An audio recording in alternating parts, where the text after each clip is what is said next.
তো এভাবে যদি সর্ষে ইলিশ বানাও, কালো জিরে সর্ষে ইলিশ, তো অবশ্যই কিন্তু আমার এই পুরো ভিডিওটা দেখতে হবে। আর একদমই তেতো লাগবে না, আর সবাই একদম থালা চেটে পুটে ভাত খেয়ে নেবে। তো অবশ্যই আজকের ভিডিওটা কিন্তু পুরোটা দেখতে হবে। তো চলো দেখতে থাকো আজকের ভিডিওটা। Good morning. তো দেখতেই পারছো আজ আমি ইলিশ মাছ নিয়ে এসেছি, আর আজ আমি রান্না করব ইলিশ মাছ। তো চলো আজকের ভিডিওটা দেখতে থাকো, কিন্তু আশা করি ভালো লাগবে। আর আমি কিভাবে ইলিশ মাছটা রান্না করব, তো সেটা তো পুরোটাই দেখতে হবে তোমাদের, তাই না? তো ইন্ট্রোটা দিয়ে দিচ্ছি। তো আশা করি তোমরা সবাই ভালো আছো, আর আমিও ভালো আছি। তো আজ আমি রান্না করব সর্ষে ইলিশ, আর যার নাম দিয়েছি আমি কালো জিরে ইলিশ। তো চলো আজকের ভিডিওটা দেখতে থাকি। তো কি করলাম দেখো, আমি এখানে ইলিশ মাছ নিয়েছি, আর তার মধ্যে লবণ, হলুদ আর সরষের তেল দিয়ে খুব সুন্দর করে মেখে এটা ঢেকে রেখে দেব। কারণ যেহেতু এখানে সর্ষে ইলিশ করব, তো তার জন্য আমি মাছটাকে ভাজবো না। আর আমাদের বাড়িতে সর্ষে ইলিশটা এভাবেই করে, আর আমার শাশুড়িও মাও তো এইভাবে সর্ষে ইলিশটা খুব পছন্দ করে। আর আমি যেভাবে রান্না করি, তো সেভাবে সর্ষে ইলিশটা খেতেও খুব ভালো লাগে। তো আমি এখন দেখো এখানে নিয়ে নিয়েছি সর্ষে, আর নিয়ে নিয়েছি কিছু কাঁচা লঙ্কা। দেখো, তো এর মধ্যে আমি 2টো কাঁচা লঙ্কা সর্ষের মধ্যে দিয়ে শিলপাটায় বেটে নেব। তো মিক্সিতে সর্ষেটা ভালোভাবে পেস্ট হয় না যদিও, তাই আমি শিলপাটায় সর্ষেটা ভালো করে ধুয়ে সামান্য একটু নুন দিয়ে এটাকে আমি মিহি করে বেটে নিচ্ছি। তো ভিডিওটা কিন্তু দেখতে থাকো।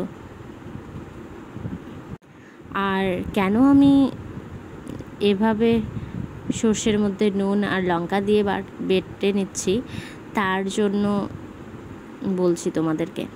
তো এই দেখো মিহি করে বেটে নিলাম। কারণ হচ্ছে এভাবে যদি আমি সর্ষে ইলিশটা করি, তাহলে সর্ষে ইলিশটা একটুও তেতো লাগে না। তো তোমাদেরকে হয়তো এর আগেও আমি কোনো একটা ভিডিওতে বলেছি আমার এই টিপসটা। তো দেখো 15 মিনিট আগে আমি লবণ, হলুদ আর তেল দিয়ে মেখে রেখেছিলাম মাছটা। তো আমি এখন কড়াইতে দিয়ে দিলাম সরষের তেল। পুরোটাই হবে সর্ষে ইলিশ যদিও, তো পুরোটাই হবে সর্ষের তেলের মধ্যে এই রেসিপিটা। তো তার মধ্যে দিয়ে দিচ্ছি আমি শুকনো লঙ্কা। তো শুকনো লঙ্কাটা হালকা ভেজে নেব।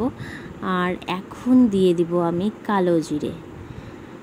তো দেখো আমি সামান্য পরিমাণ কালো জিরে নিয়েছি। কালো জিরেটা কিন্তু পুড়লে হবে না। তো কালো জিরেটা দিয়েছি, তেলটা গরম হয়ে এসছে, কালো জিরের থেকে একটা ঝাঁঝালো গন্ধ বেরোচ্ছে। তো আমি এখনই তার মধ্যে দিয়ে দিচ্ছি বেটে রাখা সর্ষেটা।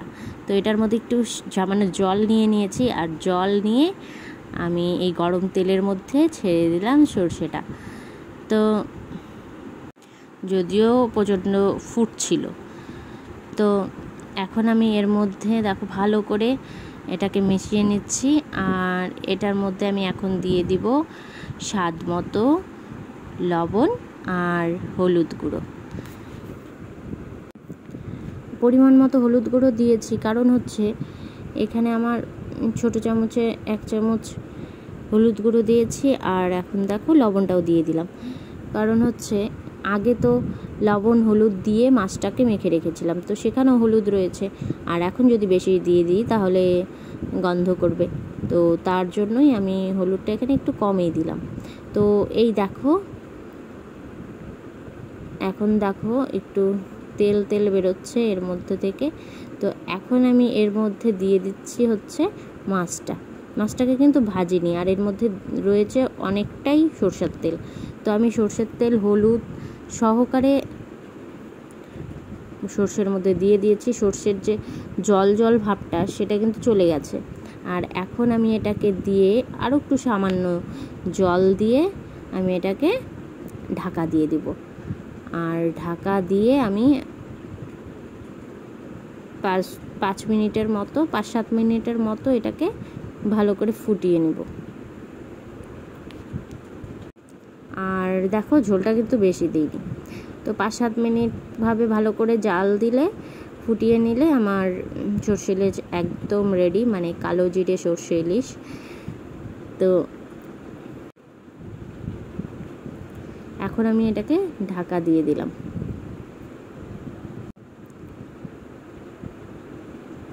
তো দেখো আমি এখন একটু উঠিয়ে নিলাম। যে অনেক সময় কি হয়, মাছটা যদি ভালো না থাকে ঢাকা দিলে একদম মাছটা কাটা কাটা বের হয়ে যায়। তো তাই আর কি দেখলাম যে না, মাছটা একদমই কাটা বের হয়নি, মাছটা ভালোই ছিল। আর এর মধ্যে দেখো আমি কাঁচা লঙ্কা তো 2টো বেটে দিয়েছিলাম, আর গোটা কাঁচা লঙ্কাটা এখানে আমি দিয়ে দিচ্ছি, দিয়ে এখন দিয়ে দিচ্ছি কাঁচা সর্ষের তেল।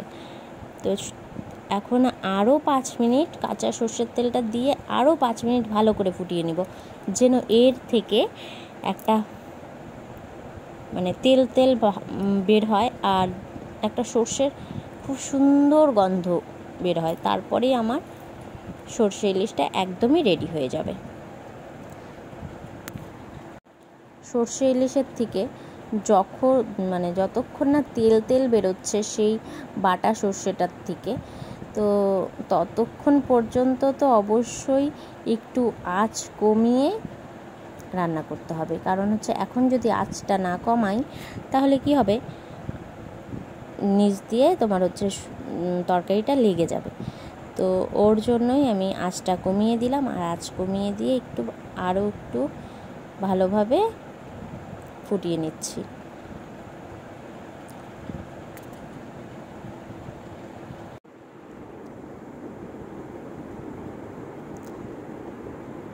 তো দেখো একদম সাইড থেকে তেল বেরোচ্ছে, দেখেই বোঝা যাচ্ছে যে আমার সর্ষে ইলিশ একদমই রেডি, টকবক করে ফুটছে। তো এখন আমি দেখো সর্ষে ইলিশটা নামিয়ে নিব। তো আজকের সর্ষে ইলিশটা কেমন লাগলো অবশ্যই কিন্তু কমেন্ট করে জানাবে। তো দেখো এই সর্ষে ইলিশটার মধ্যে যদি ঝোল ঝোল রাখি তো সর্ষে ইলিশটা একদমই খেতে ভালো লাগবে না। তো তাই আর কি আমি যে তেল তেল বের হয়েছে তো ওরকমই নামিয়ে নিলাম। আর এটা একটু মাখা মাখা করে মুছে মুছে ভাত দিয়ে খেতে দারুণ লাগবে। তো আজকের রেসিপিটা কেমন লাগলো অবশ্যই কিন্তু কমেন্ট করে জানাবে। আর সবাই ভালো থেকো, সুস্থ থেকো। তো ভালো লাগলে অবশ্যই শেয়ার করে দিও, আর যারা নতুন আমার চ্যানেলটিতে অবশ্যই কিন্তু সাবস্ক্রাইব করতে ভুলবে না, কেমন? তো আজকের মতো এই পর্যন্তই, আবার দেখা হবে একটা নতুন ব্লগ বা রেসিপির সঙ্গে। সবাই ভালো থেকো, সুস্থ থেকো।